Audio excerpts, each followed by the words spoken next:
How's it going? So I'm gonna make a very quick video, part 3 of ID, Ego, Super Ego. So how to work with these guys and what worked for me basically, because this is probably one of the hardest things, is to get this part of your body to work together. Okay, so executive summary, like in terms of what is the best method, you need to build. Well, let me just put this up for you so you can see. We're gonna go. We have a bit of a structure here. Okay, so there are two ways to build a habit. Fundamentally, what you're trying to do is you're trying to build habits, because this guy likes habits and he likes emotions. Now, you can train him to like anything.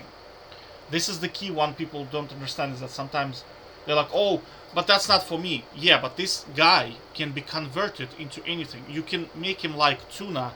You can make him like vegetables. You can make him like tea. As much as he likes Coca-Cola, as much as he likes fizzy drinks, as much as he likes crisps, over time he will habitualize, and eating fruits every day will feel normal and eating crisps feels weird. So a lot of the times what happens to people is that they get their emotions to uncontrollably to do shit, and what happens is they build shitty habits because they let emotions drive it, right? But you can use your kind of like, well, I'll go through it. I already covered this, but I'll go through it a little bit more. You can use your kind of discipline, habit formation to get ID to like anything you want. That's kind of one of the tricks, is that most people don't understand that, is that what you are today can be retrained into almost anything, because you can get your emotions over time to do whatever the hell you want them to do through training and habit formation, right? So now there is limit, of course, because I mean, if you are fundamentally do not like drawing, it's very hard for you to appreciate. Like, I don't know, I do not see myself as a person who would be able to do full-time drawing. It's just not something I can do, right? But there are a lot of stuff that you can do.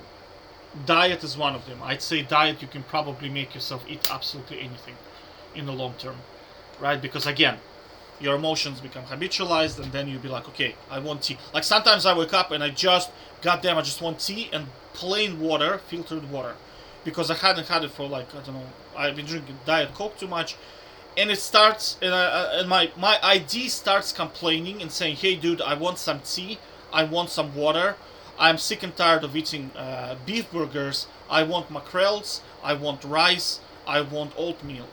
Like, isn't that weird, right? But how did I get to that level? That's because I habitually trained him to do it. Over time you can do it, right? So I did this example of, like, let's say Indian person versus Asian person. Their diets are completely different, but why do they like that food? That's because they've been eating it for the whole life, and they grew up with people that eat that stuff. So it's not that human Indian likes curry, it's just that, like, let's say, okay, we take an Asian person, we put him into Indian environment, he will be a curry eater, right? We take Indian and we put him into Asian culture, he'll be sushi eater, right? Or rice eater, right? Because that's what his body is habitualized to like. That makes sense, right? And this guy, okay, anyway, so there's two ways to do it. One is you can brute force it. So to form a habit, it takes 21 days to do. Normally, now sometimes say it's 30 days, sometimes it's 21. On average, I'd say it's about 3 weeks, right? So if you're struggling, remember, after 3 weeks, it disappears. Now sometimes it takes 3 days for your body to rehabitualize itself. Like in League of Legends, for example, it restores itself. Your dopamine is like fried through League, but after 3 days it will heal itself, and then you can go ahead and build any habit on top of it, right?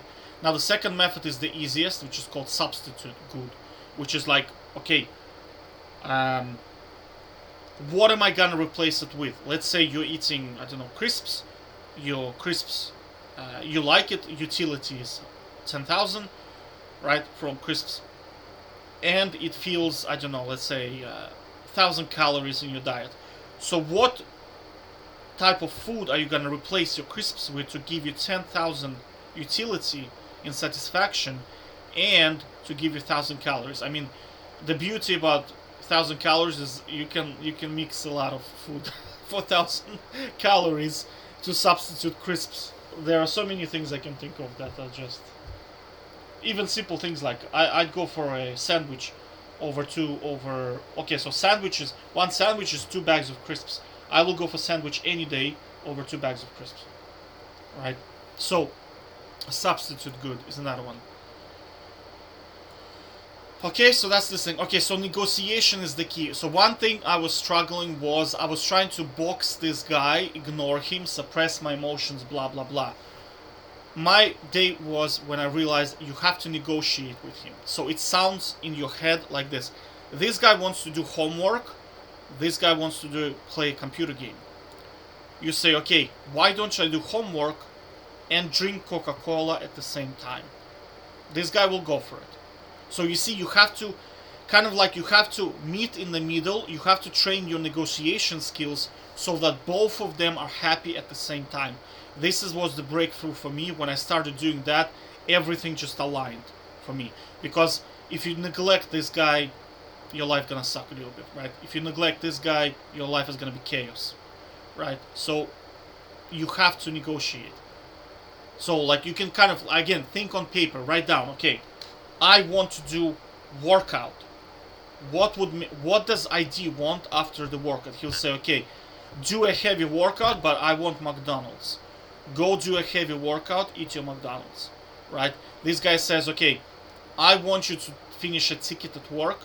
This guy says, okay, it's boring. What if I give you a muffin after the ticket? After the ticket is done, I will give you a muffin. He will go for it. Do you understand? Because both of them are happy. Like I was doing a very difficult ticket at work, and I said to myself, shit, I don't want to do it, right? It was very, very difficult ticket. So I was like, okay, once I complete it, I will give myself permission to buy any coffee, expensive coffee that I want. That's why you see in my previous videos, I was analyzing which coffee I should buy, should I buy it or not. And you notice that one of the points is that I promised myself to do it, right? So I ended up doing it, right? That's why people, you see a lot of successful people, they tell you need to reward yourself. What they're really saying is you need to give ID happiness, right? You need to negotiate so that he will be happy as well. Otherwise, now, the moment when you know, I put it as here. Actually, I'll move it in here a little bit. Well, okay. The moment the guy I was talking to, he said he had problems with adult websites, and he said it's like I'm a different person.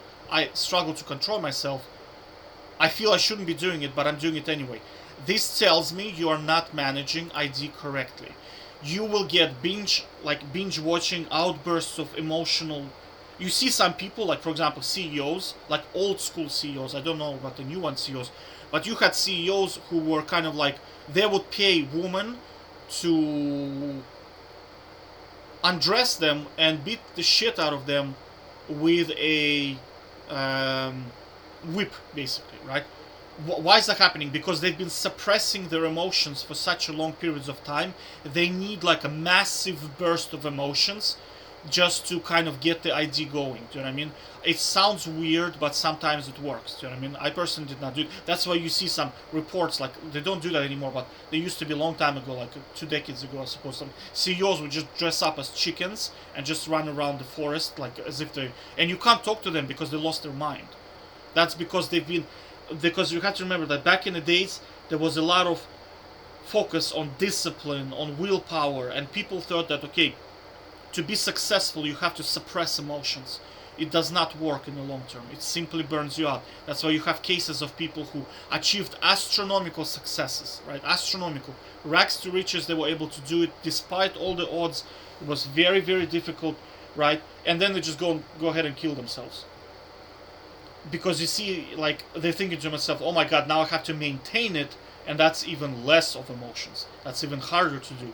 It's not worth it. And then they go ahead and pop themselves up, right? So that doesn't work. That's what I'm saying, because if they are trying to neglect this guy, so don't do it. Negotiation is the key. That's why they tell you balance, balance, balance.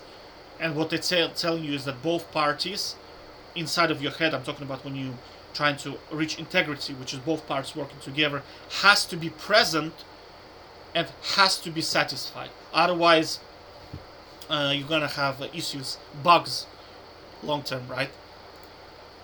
Okay, so the key here, I will highlight this word, is negotiation. You have to learn how to negotiate between the two. Again, I will repeat it again. This guy wants to do homework. You tell, okay, well, he naturally wants to do good stuff, right? He's the wise guy, right? And here's the logic, right? So let's say he wants to do homework. He wants to, donate to charity, whatever, right? This guy wants fun. He wants emotion. So I'm gonna do homework. I'm gonna drink Coca-Cola. I'm gonna buy myself a hamburger. What does it take for him to say yes to this guy demands, right? And then we balance it out, right?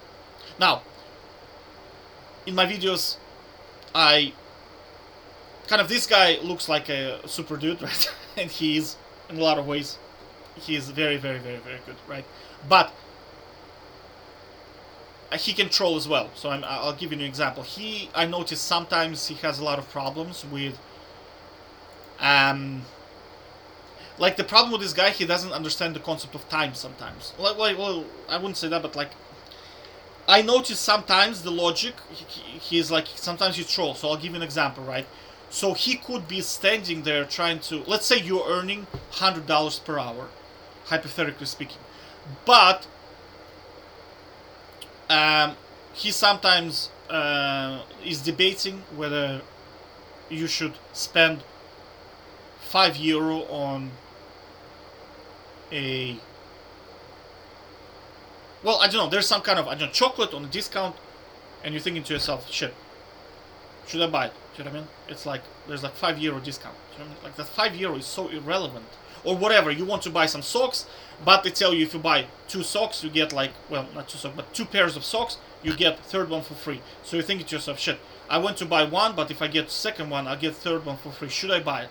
Now, realistically speaking, we're talking about $10 decision. If you're making $100 per hour, like, unless it takes you like 6 minutes to make that decision, you're wasting your time. Do you understand? Because like, it's not. That's called stepping over. I wrote it down in here. Where is it? Yeah. Picking up pennies to step over dollars. Because sometimes people, for example, they think, oh, I'm going to save money, but they have a gigantic credit card bill to pay. Now, saving money is logically accurate, but not when you have a credit card bill to pay, because the interest rate on credit card is 20%, or whatever, 16 to 20%. But the savings account is like half to 2%. It makes no sense for you to save money. You better off paying up the credit card. So that's why you see you have to kind of, that's why I propose this decision-making tool, because this ensures that everything always works correctly together. You know what I'm saying? So that's why I'm a big fan of this tool. It's in the Triforce, so.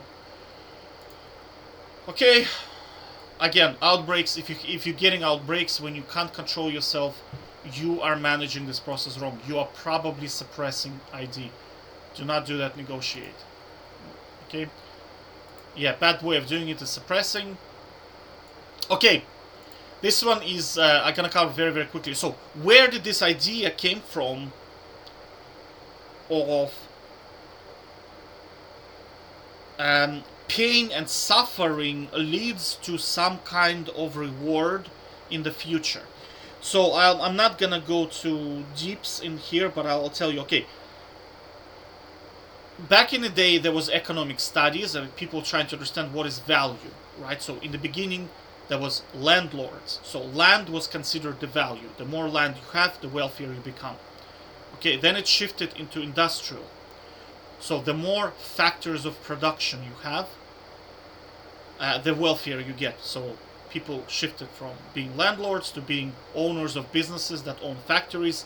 The higher labor, the more factories and factors of production you earn, like the better you get. Land was still part of it, but it became also factors of production. Now, Then it shifted. Now we're living in the information age, but there was a point in time. Don't quote me because I don't want to start reading this stuff. Right? It's not super relevant, but like okay, there was a point in time where okay, one school of thought said okay, no, it's pleasure, right? So anything that gives you pleasure is considered value. That's why you had what are they called? Yeah, so you had hedonism, which is people who are just like anything that makes you feel good is a source of value. So the more you have of those things, the wealthier you get. So this is called hedonism. But there was another one which was labor. So one economist proposed, okay, value is how much effort goes into the good. You see, this is very, very old school thinking and it's out of date. That's why you see people who are still engaged in this type of thinking. They're typically older type of people, and they said, oh, this is handmade. This is handmade, therefore it has more value than something that was manufactured by a machine. Now, so you have to fundamentally understand that both goods are intrinsically the same. You have a scarf, one scarf was made by the machine, one scarf was made by handmade, by a person. So therefore they say, okay, since there was more effort going into the scarf made by hand, it has to be more expensive. Do you understand? So that was the, let me find them. Yeah, so you see like, I think it's David Ricardo, he's done it. It's just a bunch of economists trying to figure out, how to construct better models to improve the well-being of society and monetary systems and all that shit. Right? When people think about economics, they think most of the time think about macroeconomics, where there is like monetary supply, government policies. That's all macroeconomics. But there's also microeconomics. Microeconomics is the behavior study of how people behave, basically speaking. Well, it's not super accurate, but like it's very close, right? So you're fundamentally studying behavior. You're trying to attribute, okay, what is the value, what is the cost, right? And at some point, value was labor. That was the labor theory. Right? So the point I'm trying to make is a lot of religion texts, I suppose, and a lot of old school people, I'm talking about elderly people, they're probably elderly at this stage, right, are still subscribers to this type of thinking, where if you suffer, if you there's some kind of pain involved, in the end it will lead to greater rewards, because at some point that was true, because it was in fact like prestigious if you made something yourself, like as opposed to going buying a chair, you would manufacture the chair yourself. Somebody would say, "Oh my God, you're so good," or and that chair could have been sold for more money because it was in fact handmade. But that is no longer the truth. It's no longer truth in today's society. It's old school type of thinking. So you see, that's where this kind of suppress your emotions and greater rewards will came from. I'm not saying it's completely originated by that, but like it was kind of like documented, I suppose, at that level. But there were, for long periods of time, people thought that, right? Which is no longer the truth. If you're suffering and experiencing pain, it does not mean that something good might happen. Do you know what I mean? Like, it doesn't mean that at all. We're in information age right now. So information is technology, a little bit different, right? Okay, so I want to talk about ham theory. It's a very, very good way of thinking why certain, because sometimes people say, oh, the old school beliefs never change, blah, blah, blah. That's not the case. I'll give you a metaphorical example of why it works like that, right? Okay, there was a mother and a daughter, right? So, daughter saw that the mother would cut off sides of the ham and then put it into the oven to fry the ham. So she comes up to the mother and she says, "Mom, why do you do that?" And she says, "Well, that's because my mom did it." So the daughter goes to the granny and she says, "Hi, Granny, do you still cut off the sides of the ham?" And she says, "Yes, I do." "Why do you do that?" And she says, "Well, that's because my mother did it," right? So the child goes to the great granny and asks, "Hey, Granny, do you cut off?" And she says, "Yes." "And why do you do that?" She says, "Well, sweetie, that's because the ham does not fit into the oven. So I have to cut off the sides." Do you understand the problem, right? So the tradition has been passed to cut off the sides of the ham Originally, the reason was because the ovens were too small. But in today's society, ovens are huge. It's no longer relevant. But yet people still do it sometimes, right? So you have to be always kind of like always remember, am I leaving out the ham ham ham prophecy where we're doing something that is out of date, but yet traditionally people have done it?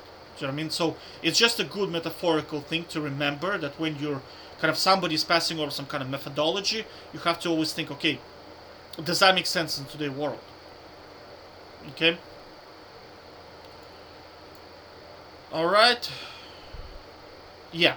So I already talked about this. It's like you need to get this guy to work with you because he is the fuel. He is the motivation. Again, Albert Einstein. Right. Without religion, science is lame. So if you just go with this route, life is gonna suck because there's no emotion. Without science, religion is blind. So if you go solely this guy, chaos. Okay, 2 ways to form habit, brute force or substitute good. Okay, I already covered this. Alright? That's it. Have a good day. Take care. Bye-bye.